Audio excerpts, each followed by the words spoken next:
способности в хореографии и вокале продемонстрировали воспитанники Дома культуры села Алхасты.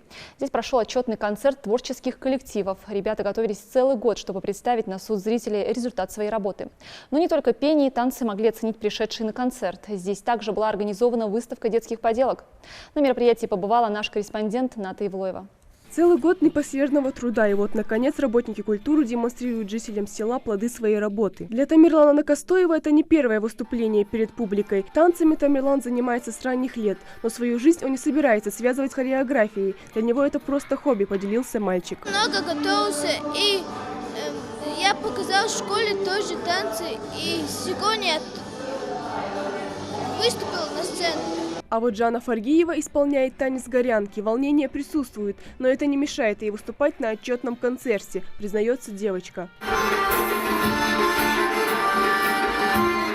Ну а в зале за нее держит кулаки мама девочки. Она рассказывает, что Жанна танцами увлекается давно, с 4 лет. Этот концерт для Жанны важное событие. Дети здесь любят танцевать, они очень пластичные.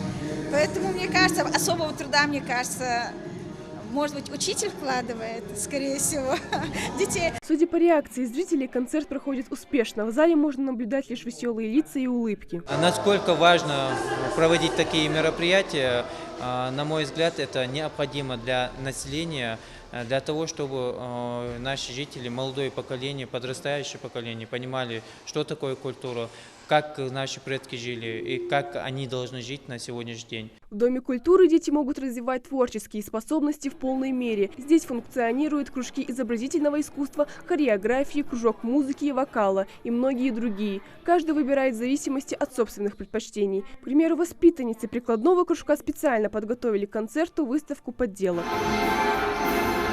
К такому важному выступлению ребята готовились в течение целого месяца. Такие же концерты запланированы во всех домах культуры Сунжского района. Ната Ивлоева, Магомед Урусханов, Новости 24.